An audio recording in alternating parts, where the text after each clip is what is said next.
Ontem foi um dia de cair muitas das máscaras. E se você está me seguindo aqui, é porque você sabe da importância do nosso trabalho aqui fora. Eu não trabalho sozinho, tá? Muita gente ajudou nessa construção. Todos os parlamentares que já vieram aos Estados Unidos ou acionaram seus contatos, contribuíram, cada um, tal qual eu, né, na construção desse castelo de areia. Falo muito do Paulo Figueiredo também. Saiu uma matéria, inclusive, numa imprensa internacional, dizendo que ele era o cérebro por trás de tudo, porque realmente o trabalho que o Paulo Figueiredo está fazendo é incrível.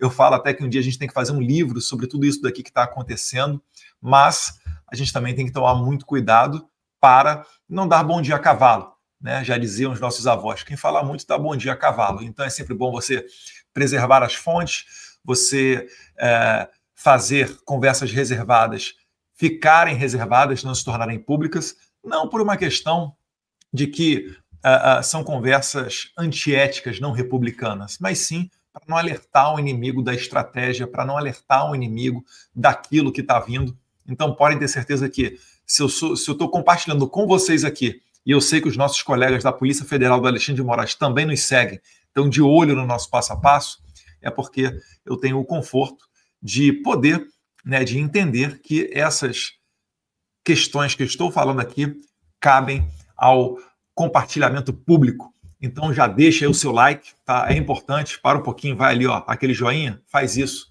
Isso vai levar a nossa mensagem mais adiante. Se você ficar confortável, comenta também, sempre de maneira respeitosa, tá? E eu falo respeitosa porque nós somos educados, tá? Eu não falo respeitosa para evitar uma ação da esquerda, porque a esquerda vai sempre tentar botar a gente para baixo, derrubar, censurar, independentemente do que a gente fale, tá? Qualquer pessoa, tira a figura do Jair Bolsonaro, qualquer pessoa que tivesse sido eleito presidente nas mesmas circunstâncias, né, de maneira independente e colocando o interesse popular em primeiro lugar, sofreria tudo isso que o Bolsonaro está sofrendo, né? Nós só estamos no meio do caminho entre eles, que estão tentando destruir Bolsonaro agora no Supremo Tribunal Federal, e vocês.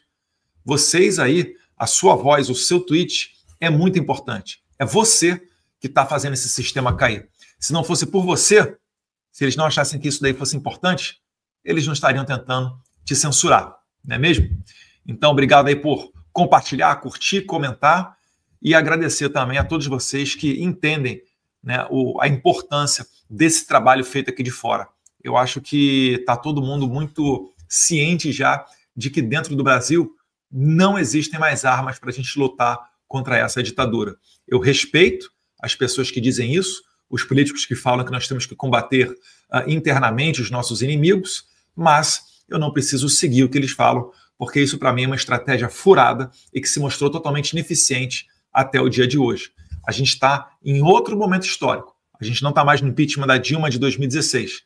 A gente está tentando vencer a lawfare, né, esse ativismo judicial que é liderado pelo Alexandre de Moraes.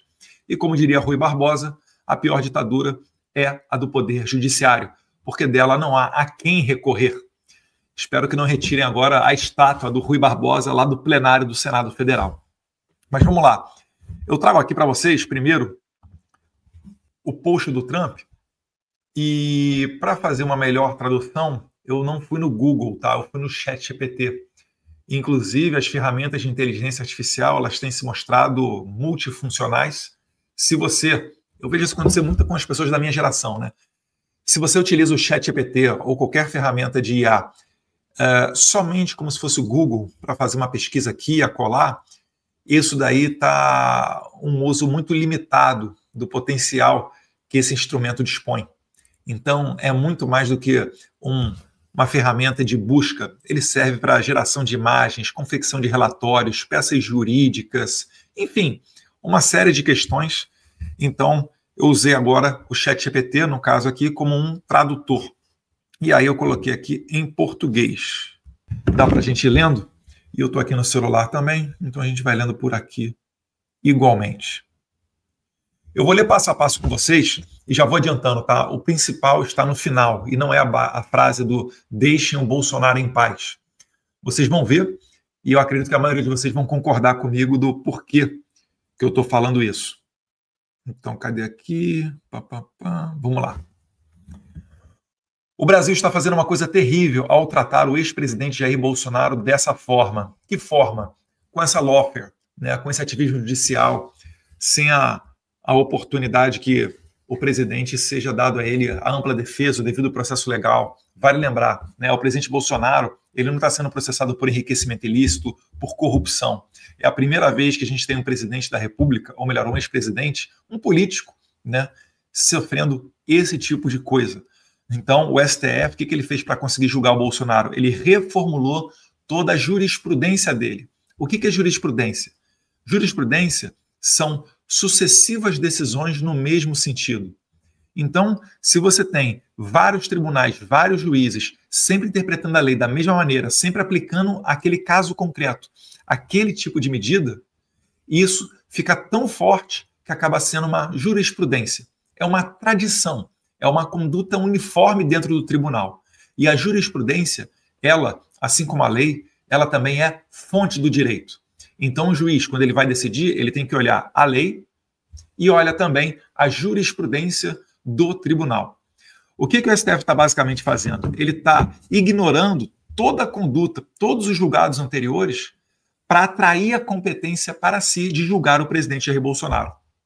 Você deve ter ouvido falar, né? Algum jurista dizendo que Bolsonaro não deveria sequer estar sendo julgado pela Suprema Corte. Por quê? Porque ele não é mais presidente.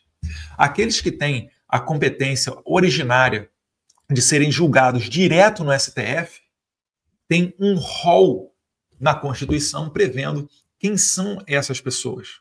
Você, por exemplo, está me assistindo. Você provavelmente é uma pessoa comum.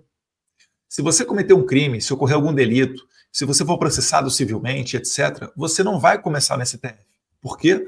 Porque você não faz parte de uma daquelas pessoas naquela lista, né? Presidente, ministro de Estado, deputado, senador, PGR e várias outras autoridades que têm o chamado foro por prerrogativa de função, que é o popularmente conhecido como foro privilegiado. Então, aquele que senta naquela cadeira, ele sentou na cadeira de deputado, ele é merecedor daquele que popularmente ficou com esse como privilégio, né? Nem sempre eu considero isso, porque não é um privilégio você ser julgado pelo STF originalmente, mas enfim, né? O foro por prerrogativa de função. Qual função? Presidente, vice-presidente, senador, deputado e assim por diante. Então vamos adiante aqui na frase do Trump. No post dele. Eu tenho observado, assim como o mundo. Então, olha só, não é só o Trump. Ele está falando que o mundo inteiro está vendo, e ele está certo. Eu até ressaltei em posts anteriores que jornais de esquerda estão sendo muito críticos ao Moraes, né? The Economist, Financial Times, The New York Times e, obviamente, outros mais à direita, né? Epoch Times, Wall Street Journal, enfim. Então, a mídia internacional ela já está olhando o que está acontecendo no Brasil e já até conhece Moraes. Vale lembrar uma matéria da Folha, né? Falando da bancada anti-Moraes no Congresso. E sim, é verdade. E você pode até perceber, você não viu nenhum deputado, ainda que da esquerda, ainda que do Partido Democrata aqui nos Estados Unidos, falando que ele era a favor do Moraes ou defendendo as condutas do Moraes. Muito pelo contrário.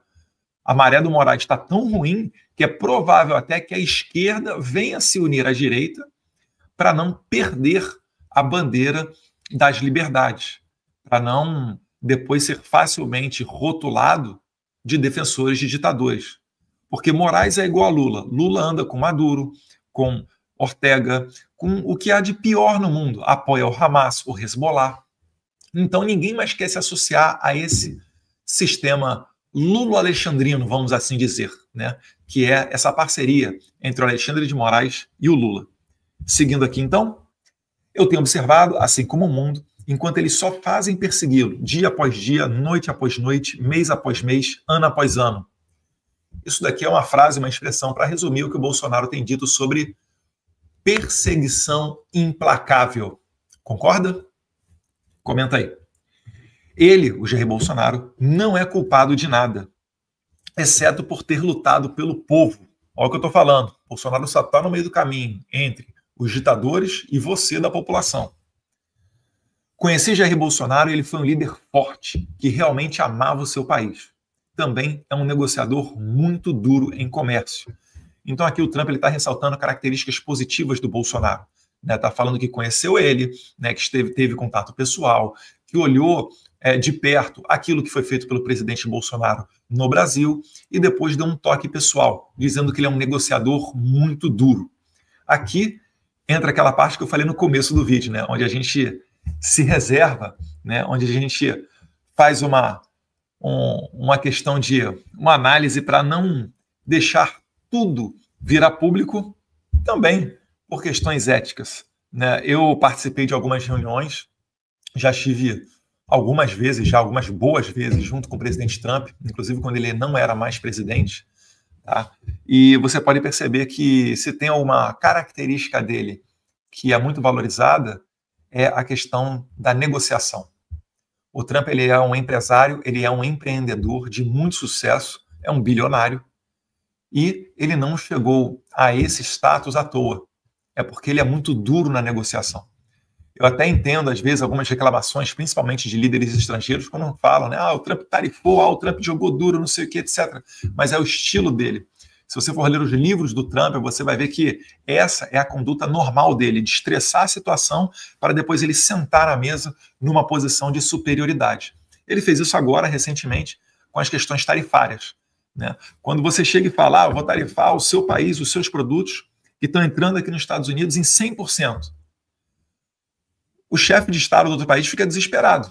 Aí o Trump fala, vem aqui, vamos conversar. Aí quando ele vem e se senta para conversar, o que acontece? Você fala para ele, não vai ser 100 não, vai ser só 10%. Aí, do outro lado, o cara até faz, ufa, só 10%. Se desde o começo o Trump falasse que fosse taxar o país dele em 10%, ele ia querer buscar 3%, 5% de taxação. Então, esse daí é o estilo Trump. Ele primeiro joga uma bomba, depois ele vem para dar um confere no cenário para ver se tem mais alguma ameaça por ali. Então, aqui um elogio muito bom. Ele basicamente está usando outras palavras para dizer que o Bolsonaro sempre defendeu o seu país, inclusive em questões comerciais. Não é porque existe uma afinidade com o Trump, ou por que não dizer até uma certa amizade, né? Você vai deixar de defender os interesses da sua população. Então, eu achei um elogio aqui sensacional. Para quem conhece um pouquinho de Trump, sabe que ele não vai falar isso aqui de qualquer pessoa. Se ele está falando isso aqui é porque ele realmente conhece e valoriza o presidente Bolsonaro. Mas vamos adiante aqui, ó. A sua eleição foi muito disputada. Aqui ele foi o Trump político, né? A eleição brasileira, ela foi, na verdade, uma covardia, né? O Steve Bannon, ontem eu estava no programa dele, até falou, aqui a gente pode falar a verdade, porque o programa dele é transmitido no Rumble, né? Não cai, igual quando você fala do YouTube de determinados assuntos críticos, principalmente durante a pandemia, vocês vão lembrar, e eu não vou nem citar aqui para não fazer o nosso engajamento cair, ou até a live cair. Sua eleição foi muito disputada, e agora ele está liderando nas pesquisas. É verdade, Bolsonaro está liderando em todas as pesquisas, e algumas delas já colocando o Bolsonaro vencendo no primeiro turno, caso do outro lado esteja o Lula. E ainda que não esteja o Lula, é difícil você imaginar que em cerca de um ano que falta para a eleição, o PT vai conseguir construir uma candidatura mais competitiva do que a do Lula. E vale lembrar, né, o Lula vai estar bem velhinho ano que vem. É claro, é necessário um vigor físico para você ser presidente. O Lula, ele regula a idade, ele quase com a idade do Biden. Acho que o Lula é uns 2 anos mais novo que o Biden apenas. Então, daí você já tira o termômetro dessa situação. A sua pesquisa foi muito disputada e agora ele está liderando nas pesquisas. A sua eleição foi muito disputada e agora ele está liderando nas pesquisas. Isso nada mais é do que um ataque a um oponente político. Então aqui ele coloca o carimbo de que, na visão dele, Trump, na visão de todo mundo que está assistindo de perto o que está acontecendo no Brasil, existe uma clara perseguição política. Se o Bolsonaro não estivesse liderando as pesquisas, muito provavelmente ele não estaria tendo esse problema dentro do STF, né, com o Alexandre de Moraes. Ele seria a carta fora do baralho. Ninguém estaria se preocupando com o Bolsonaro. Mas como ele lidera as pesquisas, o Alexandre de Moraes tem que se expor e fazer tudo isso, né? Mudar a jurisprudência da corte, atrair a competência para o STF julgar, atropelar o devido processo legal, não intimar as testemunhas de defesa para conseguir dar celeridade em tudo isso. Se ele tivesse seguindo o rito padrão, por exemplo, ele não teria separado esse processo por núcleos. Por que Alexandre de Moraes separou por núcleos? Porque tem um núcleo lá, por exemplo, que está o Paulo Figueiredo. Para ele conseguir fazer um trâmite legal da oitiva do Paulo Figueiredo, que é réu nesse inquérito, nesse processo de golpe da Disney, ele teria que usar uma carta rogatória. Carta rogatória é um instrumento para você ouvir as testemunhas ou os interrogados fora do país. Como Alexandre de Moraes tentou e não conseguiu sequer extraditar o Alan dos Santos, isso que foi no governo Biden, muito menos ele conseguirá fazê-lo com Paulo Figueiredo, que já mora nos Estados Unidos há muito tempo. Já é, acho que até cidadão americano, deve ter passaporte americano, green card, enfim. Ele está há tanto tempo aqui que o status legal dele permite a ele, né, ficar o tempo que ele quiser aqui nos Estados Unidos. E quando Moraes utiliza os canais oficiais para mandar essa carta rogatória, ela tem que ser fundamentada juridicamente, ela tem que ser traduzida, e depois do órgão central brasileiro, ele vai para o órgão central norte-americano. Qual que é o órgão central norte-americano para receber uma carta rogatória vindo do estrangeiro? É o DOJ, Department of Justice. Você talvez já deva até ter visto ela, né? É a Pam Bondi, que está à frente desse ministério, né? Aqui é Departamento de Justiça, no Brasil equivale mais ou menos ao MJ.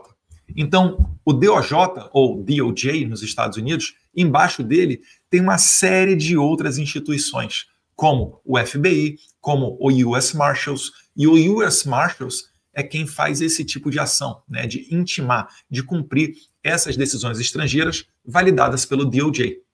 Vale lembrar, começo de maio, dia 7 de maio, DOJ mandou uma carta para Alexandre de Moraes alertando sobre os casos da Rumble e da Truth Social. Somente no final daquele mês, acho que lá pelo dia 22, é que o Moraes respondeu.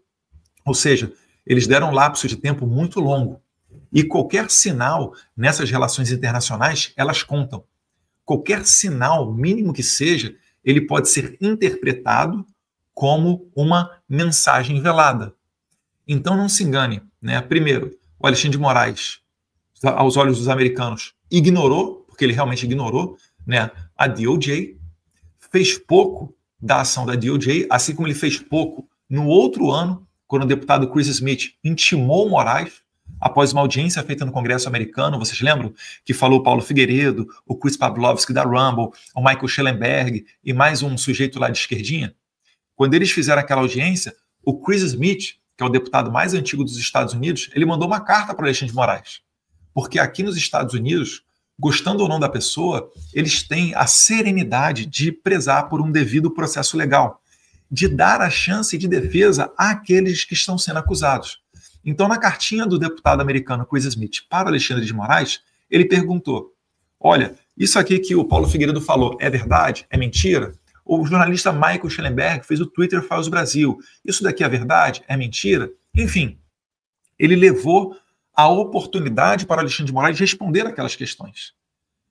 E também, isso tudo foi com cópia para presidente da Câmara, presidente do Senado, presidente do STF e presidente do TSE, para que essas autoridades ficassem cientes daquilo que estava acontecendo.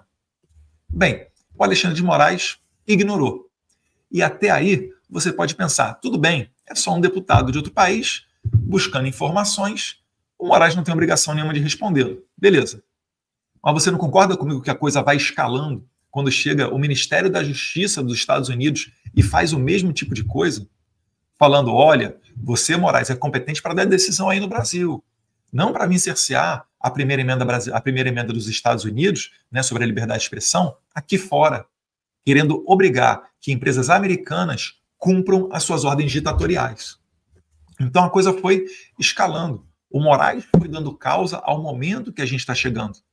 Por isso que o Marco Aurélio Mello, ex-ministro do STF, falou também ontem numa entrevista, né, que ele não gostaria de estar na pele do Moraes caso o Senado venha a ser renovado com a maioria de senadores de direita. E aí o Trump segue aqui, vamos continuar. Isso nada mais é do que um ataque a um oponente político. Algo que eu conheço muito bem. Aconteceu comigo 10 vezes maior. E agora o nosso país é o mais desejado do mundo. O Bolsonaro está sendo acusado de crimes que podem levá-lo até 38 anos de cadeia. A gente sabe que isso tudo é uma palhaçada. Mas o caso do Trump se ele não fosse eleito presidente, ele estava tomando, somado todos os processos que ele estava respondendo, mais de 300 anos de cadeia. É isso aí. O Trump estava respondendo a processos que dariam centenas de anos de cadeia. E ele não teria nem para onde ir ou a quem recorrer. Uma situação muito mais sensível. É por isso que ele coloca aqui, que ele fala que aconteceu comigo 10 vezes mais. Né? E ele fala que ele conseguiu vencer isso. E vencer a lawfare permitiu a ele representar o interesse dos americanos. E aí ele usa uma expressão, né, que agora o nosso país é o mais the hottest of the world, que é o mais quente do mundo, levado a uma tradução literal ao pé da letra, mas na verdade quer dizer que é o país que está bombando, que está surfando aí na crista da onda. Então vamos aqui agora para o último parágrafo, está chegando aquele momento que eu queria falar com vocês. O grande povo do Brasil, repare só, mais uma vez ele cita a palavra povo brasileiro. Ele falou lá no começo, agora ele repete no final, no fechamento do texto dele. Inclusive, isso aí é uma tática, né, de dissertação. O grande povo do Brasil não aceitará o que estão fazendo com o seu ex-presidente. Estarei observando a caça às bruxas em caça alta. Ele não está falando apenas de Jair Bolsonaro. A palavra está no plural. Caça às bruxas. Percebeu? Contra Jair Bolsonaro, a sua família, né? O Carlos está lá sofrendo com o negócio de ABIN paralela, outro negócio sem pé nem cabeça nenhum, tá? Tem a questão do meu exílio, inclusive o Jair Renan, que agora é vereador lá em Balneário Camboriú, já recebeu a visita da Polícia Federal sobre um outro caso ridículo e esdrúxulo. A sua família e milhares dos seus apoiadores bem de perto. E aqui vem o que eu queria ressaltar. Milhares de seus apoiadores. O Trump, ele tem a exata noção do que está acontecendo porque ele sofreu isso na pele. O mote dele lá nos Estados Unidos foi justamente esse, né? Falando, olha, os poderosos querem você. Eu só estou no meio do caminho. Então o Trump, ele representa a resistência popular. Ele é aquela pessoa que toma a frente do problema para não permitir que pessoas comuns, igual a vocês, que por vezes pensam, né? Ai, ninguém liga para mim, ai, ninguém se importa comigo. O Trump se importa, o Bolsonaro se importa, nós nos importamos. É por isso que eu estou aqui sabendo, tem um processo correndo contra mim no Brasil, foi aberto um inquérito por tentativa de abolição violenta do Estado Democrático de Direito. E aí, esse é o problema de gravar em casa. Vou fazer já, princesa. Vai lá. E aí, só um pouquinho, estou terminando já, tá? E então, como ele sofreu isso na pele, ele sabe perfeitamente que o que está acontecendo no Brasil é um espelho, um reflexo daquilo que ocorreu nos Estados Unidos. E se você for acompanhar a cronologia dos fatos políticos, se você for ver, em 2016, Trump, em 2018, eleito Bolsonaro. Depois o Trump e o Bolsonaro saíram em eleições, no mínimo, contestáveis. Depois o Trump venceu a lawfare e voltou ao poder. O que está faltando ao Bolsonaro é só vencer a lawfare, que ele também vai voltar ao poder. É por isso que o nome dele continua figurando nas pesquisas. Porque se ele vencer essa batalha judicial, ele já é o próximo presidente da República. Se hoje está pesquisa dando que o Bolsonaro vence no primeiro turno, isso vai se aprofundar mais daqui até ano que vem. Porque a perspectiva da economia é se deteriorar ainda mais. O Brasil está batendo recorde em fuga, não só de milionários do país, mas também de capitais, de investimentos. Então a economia está ruim.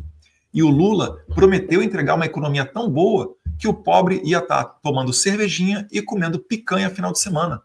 E a gente sabe e tem certeza que isso não irá acontecer. É por isso também que eu acredito que não vai colar a narrativa do Lula de cavar essa falta, né, de toda hora estar falando do Trump e falando mal do Trump e falando de moeda dos BRICS e recebendo navio do Irã e etc., porque ele busca um conflito com o Trump para tentar vender a narrativa de que, povo brasileiro, nós precisamos nos unir para combater um inimigo estrangeiro em comum. Isso não irá funcionar. Foi tentado no passado, né? Foi tentado em diversas oportunidades, E aqui no Brasil vai ser tentado pelo Lula, mas eu te garanto, não vai funcionar. Por quê? Porque quando chegar o momento da eleição, se nós tivermos eleições limpas e transparentes, mas esse é outro assunto, vou dissecar em outro vídeo com vocês mais para frente, mas se nós tivermos eleições limpas e transparentes, o brasileiro ele vai olhar para o debate, ele vai tentar decidir o voto dele e ele vai olhar o seguinte: de um lado está o Lula falando, vamos nos unir contra o inimigo externo que é o Trump, porque ele está indo para cima do Alexandre de Moraes e de mim. Ou melhor, nem do Lula, né? O Trump nem citou o Lula. Vamos reformular aqui então. Porque o Trump está indo para cima do Alexandre de Moraes. Brasileiros univos, né? Para deixar igual o Manifesto Comunista. E do outro lado, vai estar o Bolsonaro falando: olha, esse cara daí que está falando para a gente se unir, disse que você está comendo picanha e tomando cervejinha. Como é que está a tua vida hoje? Está melhor ou está pior? Então, no final das contas, a realidade vai se impor, né? O brasileiro vai ter que decidir entre se unir a um pretenso nacionalismo ou, né, poder ter a esperança de ver o preço dos produtos mais baratos, mais emprego, melhor estrutura e realmente colocar adiante o país, né, de dimensões continentais como o Brasil. E aí, essa foi a parte mais importante que eu estou falando, é contra os apoiadores da perseguição, não é contra o Bolsonaro. O Bolsonaro só representa os apoiadores. E aí vem a tacada final. O único julgamento que deveria estar acontecendo é o julgamento dos eleitores do Brasil. Isso se chama eleição. Deixem Bolsonaro em paz. E é o que a gente pede. A gente nunca pede um privilégio do Bolsonaro. O Trump não está falando aqui que o melhor julgamento que existe, o melhor remédio que existe é Bolsonaro presidente. Não é isso que ele está falando. Ele só está falando que deixem o povo escolher. Se o povo escolher o Lula, eu vou falar parabéns e vamos embora. Agora, não pode, no processo eleitoral, você utilizar maquininhas, né, sem um mínimo de auditoria, falar, a maquininha é auditável. Pô, o próprio software dela audita ela, pô, tá de brincadeira. Isso, por conceito, nem se chama de auditoria. Por que as empresas gastam rios de dinheiro contratando, né, a Ernest, a PwC, outros tipos de auditoria? Porque tem que vir alguém de fora, com credibilidade, para analisar as contas da sua empresa. Se for você mesmo analisando, complicado, né? Será que alguém vai, né, jogar para baixo o seu próprio produto, né, aquilo que eles produzem? É claro que não. Então, é por isso que existe isso. Então, a urna eletrônica, ela tem que ser auditada por alguém de fora. Tem que ser auditada por um mecanismo diferente daquele mecanismo digital. E aí, a gente advoga a favor, não só do voto impresso. O voto impresso, gente, o voto pode ser na pedra, não tem problema. O negócio é você fazer a contagem pública dos votos de maneira que o mais ignorante dos eleitores se sinta parte daquele processo. Isso é que é o principal. Isso é que é a democracia. Eu tenho certeza que muitos de vocês hoje não têm certeza, né? Você aperta lá o botãozinho e ora lá para que lá em Brasília, na central, uns 20 burocratas contem de maneira apropriada aquele teu voto. Mas você não tem certeza se ele foi válido ou não. Concorda comigo? Comenta até aí se você tem uma discordância sobre isso que eu estou falando. Eu acho que suspeitar das coisas, ainda dos fatos, e suspeitar da administração pública é um direito do cidadão que vive numa democracia, numa ditadura que você não pode contestar uma eleição. Né? Vai ver lá como é que é a eleição na Coreia do Norte do Kim Jong-un. É 100%, se não estou 100%, é 101% votando nele. Então, meus caros, o Trump deixa lá, no final, deixam o Bolsonaro em paz, porque é tudo isso que a gente anseia, não é nada diferente disso.